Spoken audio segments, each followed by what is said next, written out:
Salam budaya, rahayu rahayu. Jadi untuk pembahasan kali ini saya akan membahas tentang sejarah budaya Nusantara.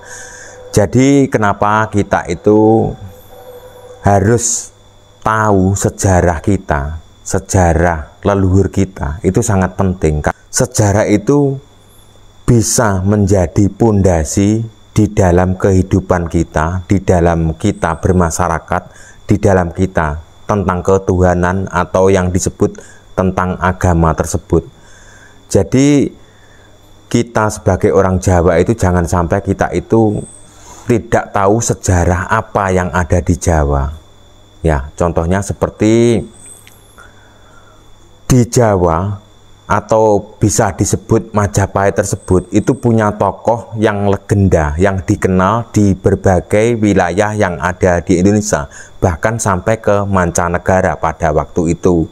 Namanya Empu Gajah Mada, seperti itu. Salah satu tokoh atau punggawa kerajaan Majapahit pada waktu itu. Banyak sekali orang yang penasaran agamanya Gajah Mada itu apa. Ada yang mengatakan bahwa seorang muslim yang taat, seperti itu juga ada, dan mengatakan bahwa sebenarnya Gajah Mada itu seorang muslim yang taat.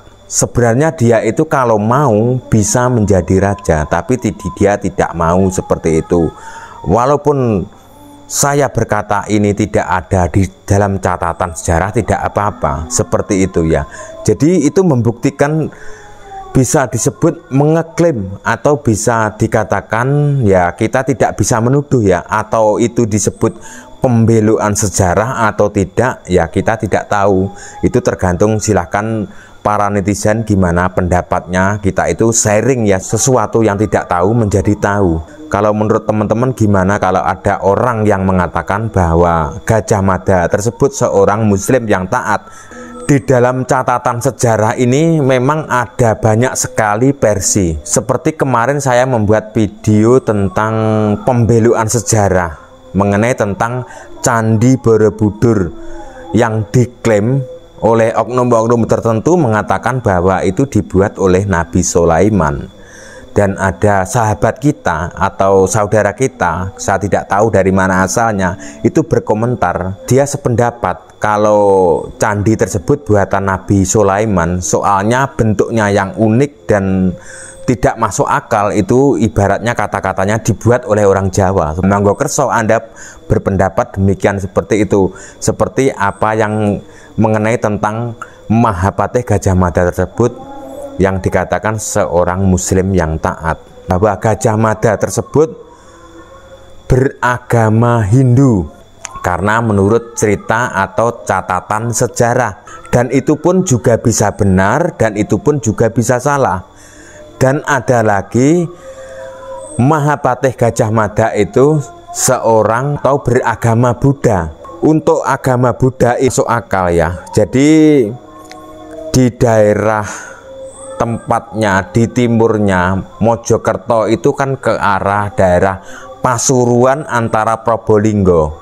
Nah, di daerah situlah Mahapatih Gajah Mada pada waktu itu dikasih wewengkon atau dikasih tanah pardikan ya. Karena di zaman dahulu, di masa kerajaan-kerajaan, para punggawa atau panglima atau orang penasehat atau tokoh-tokoh di dalam kerajaan tersebut itu zaman dulu digajinya itu ya dikasih tanah pardikan, seperti itu.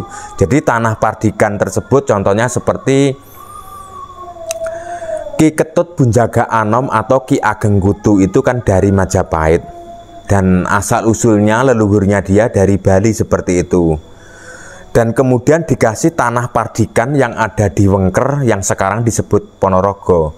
Nah, tanah pardikan tersebut ya dikelola, ya ditanami tanaman seperti itu, dan bisa membuat perwilayan atau mengatur masyarakat atau menjadi tokoh di situ atau menjadi panutan masyarakat, seperti itu. Contohnya seperti kembali lagi ke Mahapatih Gajah Mada. Nah, di daerah antara Pasuruan dan Probolinggo tersebut, nah di situ dikasih tanah pardikan.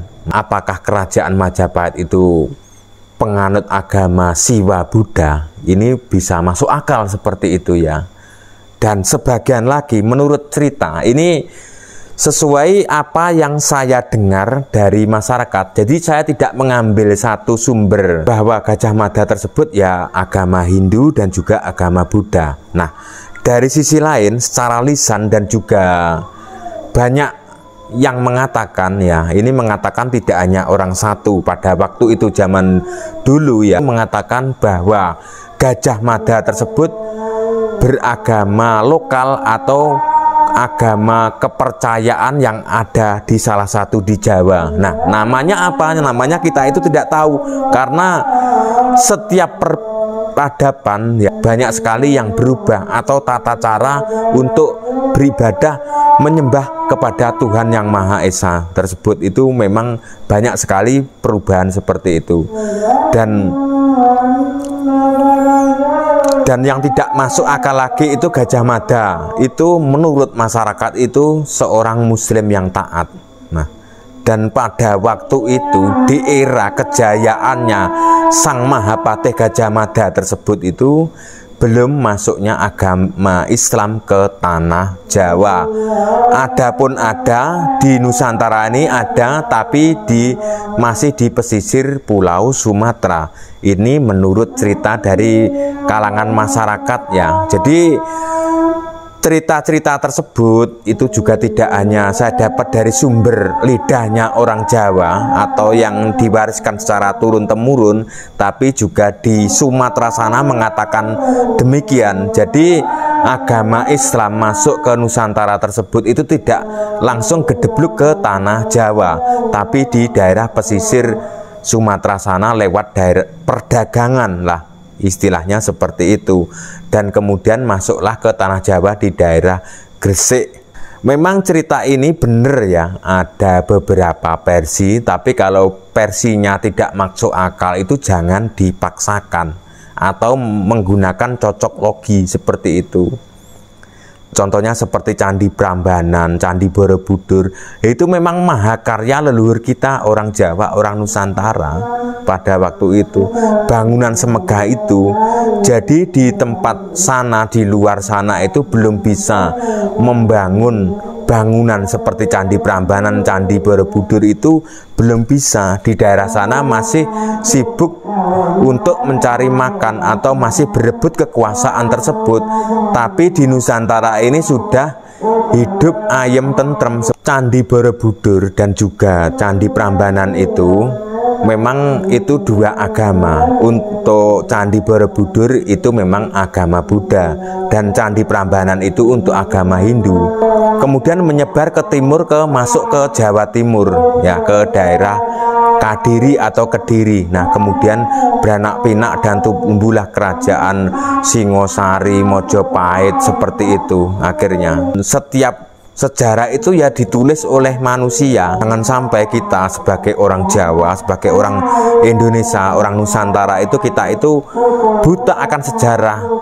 Kita akan tidak tahu siapa leluhur kita. Kalau kita sudah tidak tahu leluhur kita, siapa generasi kita dulunya seperti itu, maka kita itu akan mudah, ibaratnya kita itu akan diarahkan oleh orang-orang yang menginginkan seperti itu. Kita disuruh ke sana seperti itu, bahwa Candi Prambanan Borobudur itu buatan leluhur saya seperti itu. Kalau kita orang Jawa benar-benar sudah tidak tahu sejarahnya, ya akan ngikutin saja, akan percaya seperti itu. Jadi cukup sekian konten saya. Jika ada salah kata yang tanpa sengaja, ada kata-kata yang teman-teman merasa tersinggung ya, atau kata-kata saya itu salah seperti itu, ya mohon maaf yang sebesar-besarnya. Jadi kita itu berbagi. Saya itu tujuannya untuk selalu mengingatkan untuk generasi muda. Jadi kalau ada kata yang salah, saya minta maaf yang sebesar-besarnya. Terima kasih, salam budaya Nusantara.